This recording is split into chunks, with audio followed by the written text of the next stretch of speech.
예, 오늘의 모닝 브리핑 시작하겠습니다. 지난주에 나온 미국의 고용지표는 일제히 부진했습니다. 그 결과로 국채금리와 달러 인덱스는 하락하는 그런 모습을 보였는데, 이제 금리 인하에 대한 어떤 효과 중심으로 볼 거냐, 아니면 이제 미국 경기가 혹시 약해지는 건가, 이것 때문에 우리나라 수출에 영향을 주는 건가, 이런 프레임으로 볼 거냐, 이게 되게 중요하죠. 오늘 장에서 증시의 움직임, 외국인들의 움직임을 보면서 우리가 가늠을 바로 해볼 수 있을 것 같고요. 종목으로는 지난 주말에 이제 미증시에서 브로드컴 최근에 10일 중에서 9일 올랐습니다. 마이크론 테크놀로지 최근에 3일 연속 올라갔거든요. 그래서 이런 점은 영향을 줄 수 있는 사안이죠. 또 금융주는 하락을 했고, 그래서 미증시에 움직인 업종이 우리나라에 그대로 영향을 주는지, 그러니까 이 부분도 오늘 중요한 체크 포인트로 봐야겠습니다. 우선 뭐 주말 미증시는 그렇게 크게 올랐다 내렸다 이렇게 얘기할 정도는 아닙니다. 왜냐하면 지수 자체는 빠지긴 했는데 러셀 2000 지수가 올라갔고 상승과 하락 업종 숫자도 거의 비슷했거든요. 그래서 지난 주말에 미증시는 그냥 조심스러웠다. 그러니까 고용지표에 대한 해석이 좀 엇갈린 거죠. 그러니까 고용지표는 객관적으로 보면은 좀 안 좋긴 해요. 그러니까 비농업 일자리가 22,000을 75,000 증가를 예상을 했는데 22,000만 증가됐잖아요. 그리고 최근에 3개월 평균이 월 평균 3만 정도. 3개월 동안 봤더니 월 평균 3만이면 그냥 10만 기본으로 넘던 데서 3만으로 뚝 떨어졌다. 이거 혹시 미국 고용에 뭔가 문제가 생긴 건가? 이런 걱정을 유발할 만하죠. 근데 이제 실업률은 그런데 또 예상대로 나왔어요. 그러니까 전달보다 올라가긴 했는데 어쨌든 예상치에 부합했다. 사실 비농업 일자리 줄어든 거 보면 체감적으로는 한 4.4 나와야 되는 거 아닌가 이렇게 생각이 들 수도 있죠. 근데 실업률은 또 예상대로 나오고 이렇게 된 이유를 좀 생각을 해보면 그러니까 미국이란 나라 자체는 그 이민자를 통해서 저임금 노동력을 활용하는 나라입니다. 그러니까 뭐 중남미에서 온다든가 뭐 아시아에서 온다든가 이런 이민자들이 상대적으로 인건비가 좀 싸게 취업을 해주는 그런 측면이 있거든요. 근데 이제 트럼프 정책으로 이민자 유입 자체가 줄어들고 오히려 내보내고 막 이런 현상이 나타났잖아요. 그러니까 노동의 공급 자체가 좀 줄어들었죠. 그러니까 이민자가 취업하는 비율이 낮아지게 됐고 그것 때문에 필요한 일자리 수 자체가 감소하게 됐습니다. 그러니까 기업들 입장에서는 인건비 싼 사람들을 많이 뽑아서 쓰지 못하게 되는 상황이 생기니까 일단 채용을 좀 주춤하고 있는 사람 그대로 유지하는 쪽으로만 가게 됐거든요. 또 지금 현재 취업하고 있는 사람들도 직장을 옮겨봐야 옛날같이 옮기는 직장의 급여가 올라가는 것도 아니기 때문에 지금 해고도 줄고 채용도 주춤하고 이런 상태가 유지가 되는 거예요. 그래서 절묘한 균형을 이루고 있다. 파월은 이제 그래서 그런 표현을 하고 있는 거죠. 그래서 지금은 이제 비농업 일자리가 줄어들었다고 해서 또 마이너스를 연속해서 보이는 게 아니라면 아마 실제로는 그렇게 쇼크는 아닐 거예요. 그래서 지금은 미국은 비농업 일자리보다 실업률이 중요하다. 그래서 혹시라도 실업률이 여기서 매달 0.1%포인트씩 계속 올라가는 추세가 돼버리면 이제 그때부터는 진짜 경기도나 프레임으로 갈 수 있죠. 그러니까 그렇게 되지 않기 위해서 9월부터 금리를 내려서 4.5를 실업률이 올라가지 않도록 아마 이제 틀어막는 그런 움직임들이 나오게 될 가능성이 높습니다. 그래서 9월부터 시작해서 이제 금리는 연속적으로 내려갈 가능성이 높죠. 그리고 비농업 일자리가 좀 낮게 나오는 것에 대해서는 생각보다 그렇게 심각하지는 않을 텐데 또 주식시장도 그렇게 만들려면 만들 수 있잖아요. 그래서 뭐 어쨌든 어느 쪽 프레임으로 갈 건지는 좀 오늘 우리 증시도 이번 주 미증시에서 좀 살펴봐야 될 것 같습니다. 근데 어쨌든 미국의 고용지표가 둔하게 나오니까 금리 내리겠구만, 또 경제가 좀 둔해지겠구만 이렇게 되면 국채금리 빠지고 금리 인하 확률은 상당히 높아졌고 지금 100%입니다. 그러니까 0.25냐 0.50이냐 이렇게 바뀌어버렸고 다음에 이것뿐만 아니라 이제 달러 인덱스도 뚝 떨어지고 사실 이 조건은 그러니까 우리 증시에는 좋은 게 맞아요.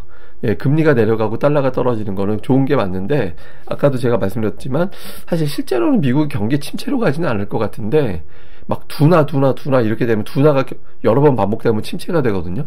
혹시라도 이제 둔화 프레임으로 가게 되는지 오늘 장에 외국인 투자자들의 움직임을 보면서 우리가 가늠을 해봐야 될 것 같고, 근데 그러니까 이럴 때 어떤 악재성 재료를 틀어 막아주는 종목들이 나와주면 좋거든요. 근데 지난 주말에 미국에서 이제 마이크론 테크놀로지가 5.7% 올라가면서 52주 신고가 경신을 했죠. 그리고 엔비디아는 반면에 이제 빠지고 두 종목 다 우리나라 증시에 영향을 주는 종목인데 이게 좀 엇갈렸거든요. 그래서 어느 쪽을 선택해서 반영을 할 거냐. 이게 둘 다 SK하이닉스에 영향을 주는 종목들이거든요. 그러니까 이 둘 중에 어느 쪽을 선택해서 반응을 할 거냐를 보면 악재 프레임으로 가는지 아니면 좀 긍정적인 프레임으로 가는지 우리가 좀 가늠이 될 거라서 하여튼 오늘 이제 SK하이닉스라든가 주요 반도체 기업이 어느 쪽으로 쏠려가는지 보면서 가늠을 해보면 될 것 같습니다.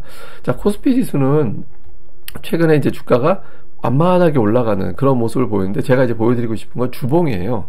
최근에 이제 주봉의 움직임을 보면 거의 박스권, 그러니까 7월 뭐 10일 정도 이후부터는 코스피가 완전히 박스권이거든요. 근데 제가 여러 번 말씀드렸지만 이런 박스권은 몇 번 있었어요. 올라가는 과정에서. 특히 이제 2020년 코로나 이후에 이제 시장이 급반등하는 과정에서 이런 어떤 비슷한 박스권이 있었거든요. 근데 그때 최장 기간 한 3개월 가까이, 예, 그렇게 이어진 적도 있긴 합니다. 그러니까 3개월 가까이 이어진 적은 있는데, 근데 과거 사례를 보면 사실 2달 정도면은 굉장히 이례적으로 긴 기간이긴 하거든요. 그래서 9월 초반, 이번 주가 이제 선물 옵션 동시 만기일이 있어서 이번 주 넘어가면서부터는 저는 방향성이 이제 나오지 않을까, 위든 아래든 이제 방향을 잡지 않을까라고 예상을 하고 있거든요. 그래서 근데 그 전에 이제 외국인 투자자들이 어느 쪽으로 빌드업을 하는지, 그러니까 여기서 이제 결과적으로는 고객 예탁금이 풍부해서 개인들이 끌어갈 수 있는 여건도 아니고, 뭐 연기금이라든가 금융투자라든가 이런 기관들이 연속적으로 쭉쭉 대규모 매수할 수 있는 여건도 아니기 때문에,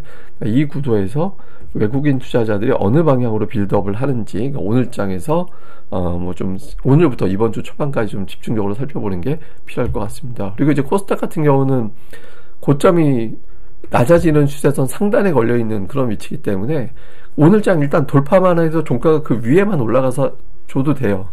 예, 그러니까 이제 이게 일단 뚫고 나가버리면 되는 거잖아요. 그래서 오늘 장에서 조금이라도 플러스를 종가에서 만들어내게 된다라면 코스닥은 의미 있는 어떤 추세를 만들어지게 되고, 그러면 고점과 저점이 높아지는구나, 이렇게 되면 이제 저점이 높아지고 고점이 높아지는 추세로 바뀌게 되는 거잖아요. 그래서 오늘 장 종가로 플러스로 마감을 하는지 여부, 그러니까 이 부분이 상당히 중요한 변수로 봐야 될 것 같습니다. 다행스러운 건, 그러니까 외국인 투자자들이 일단 지난주에 매수한 날이 더 많았어요. 보시면은 이제 지난주 9월 들어서 어쨌든 외국인들이 매수가 되고 있는 거잖아요. 그리고 금요일에 이제 매도하긴 했지만 주간으로 순매수였고, 그리고 코스닥은 4일 연속해서 이제 매수가 들어오고 있고. 근데 이게 코스피 같은 경우는 이게 양쪽으로 매수가 이제 월급 매도하고 주중에 매수하고 이런 패턴이 이게 좋은 건 아니에요. 예, 그러니까 일주일에 그냥 어쨌든 3일 이상의 매수라고 제가 표현을 하긴 하지만, 사실은 3일 이상이라 하더라도 이제 4일 매수해줘야 되거든요. 그러니까 이제 그 정도는 아니잖아요. 그러니까 그때마다 좀 오락가락 아직 하고 있다라는 거는 이제 조심스러운, 선별적인, 아니면 또는 뭔가 좀 매도를 해야 되는 강력한 종목이 있는, 그러니까 그런 상황이 있다라는 거기 때문에, 그러니까 외국인 수급이 불안정하다라고 볼 수 있거든요. 그리고 선물도 보면 뭐 일관성 있게 매수하고 매도하고도 그런 건 아니잖아요. 그래서 좀 외국인 투자자들의 일관성 있는 매수가 아직은 아니다. 근데 이제 이번 주에 그런 흐름을 보이는지, 그 다음에 그와 별개로 최근에 코스닥 같은 경우는 기관도 좀 매수하고, 외국인들은 월요일을 제외하고 전부 다 매수했고, 그래서 좀 코스닥 쪽에서의 어떤 종목 장세 가능성이 좀 있어서, 그러니까 개인 빼고 외국인 기관이 하여튼 둘 중에 하나라도 계속 매수해주면 돼요, 이번 주에. 하여튼 그런 수급의 일관성, 그래서 개인들이 매도하고 외국인 기관이 매수하는 그런 구도가 되는지, 그러니까 이 부분이 되게 중요한 변수로 봐야겠습니다. 코스닥 종목들별로 보면, 그러니까 8월 이후에 보면 뭐 좀 갈려있긴 한데, 최근 단기적인 추세로 보면 2차 전지가 계속해서 흘러내리는 이제 그런 모습을 보였고, 그 다음에 이제 반도체는 엇갈렸습니다. 뭐 PSK 홀딩스라든가 뭐 유니셈이라든가 이런 어떤 종목군들이 선별적으로, 또 유니테스트 이런 종목군들이 개별적으로 움직였고, 뭐 상대적으로 좀 강세 보였던 게 그 성광밴드 같은 어떤 그 종목군들, 뭐 성광밴드라든가 뭐 하여튼 그 피팅 업체들 몇 개, 예, 이런 것들이 좀 상대적으로 강하게 움직이는 이제 그런 모습을 보였고, 또 지난주 그러니까 8월 말부터는 그 제약바이오 종목군들의 수급이 굉장히 강하게 나타났거든요. 그래서 이런 것들이 강했고, 그 다음에 8월 말에 고전했던 엔터주들이 조금 이제 살아나나 뭐 약간의 어떤 변화 조짐이 좀 있는, 예, 그런 움직임이 좀 있었죠. 근데 여기서 우리가 이제 좀 봐야 되는 게, 이대로 고정이 안 될 것 같아요. 제 생각에는 이대로 고정되는 게 아니라 미국의 어떤 금리 인하라는 어떤 이슈가 하나의 덩어리가 있고, 그다음에 이제 당국에서 뭐 AI 투자, 다음에 뭐 그 신약 개발에 대한 속도를 빠르게 한다라든가, 다음에 이제 이번에 또 부동산 정책이 또 나오고 막 이런 여러 가지 어떤 것들이 나왔잖아요. 그래서 그러니까 이런 부분들이 또 업종에 또 영향을 줄 수 있거든요. 더군다나 이제 이번 주에 상법 개정이 정기국회에서 이제 논의가 되고 나면, 그 다음에 아마 제 생각에 세제 개편안 관련해서 어떤 형태가 됐든 이번 주에 메시지가 나올 가능성도 있거든요. 그래서 업종이 조금 새롭게 좀 이 구도에서 좀 재편이 될 가능성이 높고, 코스닥은 그 동시반기라고 별로 상관이 없잖아요. 그래서 오늘부터 당장 어떤 변화가 나오는지, 그러니까 이 부분도 좀 잘 집중적으로 살펴보는 게 가장 중요할 것 같습니다. 시장 상황을 요약을 해보면, 일단 이제 금리 인하는 거의 확실시 되고 있습니다. 뭐 일부에서 이제 매파적 금리 인하, 그러니까 이번 내려놓고 그 다음은 지켜보고, 그러니까 이런 구도가 될 것 같다라고 이제 이야기하는 시각도 있는데, 어쨌든 금리 인하는 확정됐다, 이거를 볼 거냐, 아니면 이제 경기 우려를 볼 거냐. 그러니까 과거에 보면 그 경기 침체가 시작되면서 금리 인하할 때는 주식시장이 크게 하락하고 그 다음에 올라가고, 그러니까 이런 구도가 됐고요. 다음에 이제 예방적 금리 인하, 경기 지금 괜찮은데 혹시 모르니까 인하하는 거야. 그러면은 금리 인하고 직후에 이제 잠깐 이제 좀 흔들렸다가 그 다음에 올라가고, 그러니까 이런 구도를 보였었거든요. 근데 만약에 이제 예방적 차원으로 받아들여진다라면 금리 인하 전후에서 잠깐 시장이 이제 그 재료 노출, 그러면 이제 매물이 나왔다가 이제 그 다음에 올라가는 그런 경로가 될 가능성이 있습니다. 근데 어쨌든 그 전에 이게 이제 경기 둔화가 시작된 건지 아니면 예방적인 건지, 거기에 대해서 투자들이 오락가락 할 거예요. 그래서 이제 그 흐름을 외국인들이 이제 만들어낼 거니까 이제 어떤 형태로 빌드업을 하는지, 동시반기만 아니면 오늘 좀 색깔이 확 티가 날 텐데, 어쨌든 그런 가운데서 좀 체크를 해봐야 될 것 같고요. 그 다음에 이제 미증시에서 마이크론 테크놀로지와 브로드컴은 강했다. 근데 엔비디아는 약했다. 사실 엔비디아가 약한 건 브로드컴 때문이긴 하죠. 오픈 AI가 브로드컴의 AI 칩을 뭐 대규모 주문을 했다더라, 이 뉴스가 나서 이제 엔비디아의 독점 시대가 끝나는 건가, 뭐 이런 핑계가 되면서 밀린 거잖아요. 마이크론 테크놀로지가 이제 급등한 건 중국에 대한 어떤 반도체 규제 때문에 공급이 딸리게 되고, 그것 때문에 제품 가격이 올라갈 거다, 그러니까 이런 이슈가 또 제기가 된 거거든요. 어쨌든 핑계는 핑계인데, 어쨌든 주가가 이렇게 움직였으니까. 근데 이게 딱 선택하기 좋잖아요. 그러니까 이거 선택 어느 쪽으로 하는지 확인하기 좋잖아요. 그래서 어느 쪽을 더 볼 거냐, 특히 SK하이닉스가 일종의 이제 리트머스 시험지가 될 것 같다, 이렇게 보면 될 것 같고요. 그리고 정책이 되게 많이 나왔어요. 그러니까 부동산 공급 정책 포함해서 이제 부동산 정책 나왔고, 그다음에 상법 개정이 이제 정기국회에서 이야기가 되고, 그 다음에 이제 아마 세제 개편안 관련해서 양도세 기준 코멘트들이 여기저기서 좀 나올 가능성이 있고요. 그 다음에 금리 인하, 이게 이제 미국의 금리 인하 하면 우리나라도 연내 금리 인하 가능성이 높아지게 되거든요. 뭐 물론 이제 부동산 정책에 맞춰서 이제 조금 생각보다 템포는 늦어지긴 하겠지만, 어쨌든 이런 것들이 다 업종에 영향을 줄 수 있는 사안들이잖아요. 그래서 이 부분에 해당되는 업종의 반응, 뭐 등등 좀 살펴봐야 될 것 같고, 그 다음에 코스닥의 종목 장세 구도 자체가 지난주에는 보면 그 통신 장비 강했고, 제약 바이오가 강하게 올라갔고, 반도체 중에서는 산별적으로 움직임이 나오고, 하여튼 종목별로 조금 이렇게 차이가 있었어요.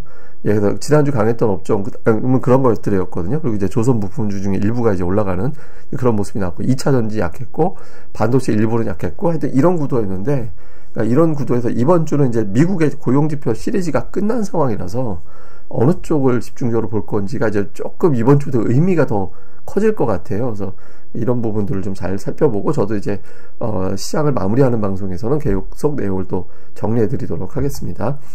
자, 그리고 오늘 제가 준비한 건 정부 예산하고 우리나라 예산이죠. 그 다음 정부 지출이라고 표현도 합니다만, 그거하고 이제 GDP, 우리나라 성장률, 그 다음 주식시장 추이, 이걸 좀 비교를 해봤거든요. 근데 사실 예산하고 주식시장하고는 그렇게 밀접하게 반응하는 것 같진 않아요. 근데 그거는 뭐 우리나라 비교도 균일하게 예산이 증가되는 편이어서 그걸 가지고 할 건 아닌 것 같고, 근데 보면 GDP는 확실히 영향이 좀 있는 것 같아요. 그러니까 올해보다 내년에는 성장하겠구나, 또는 올해 되게 둔화하게 됐다, 그럼 이 정도보단 내년엔 좋아지겠지, 이렇게 되면 둔화되는 그해 주식시장은 되게 강했어요.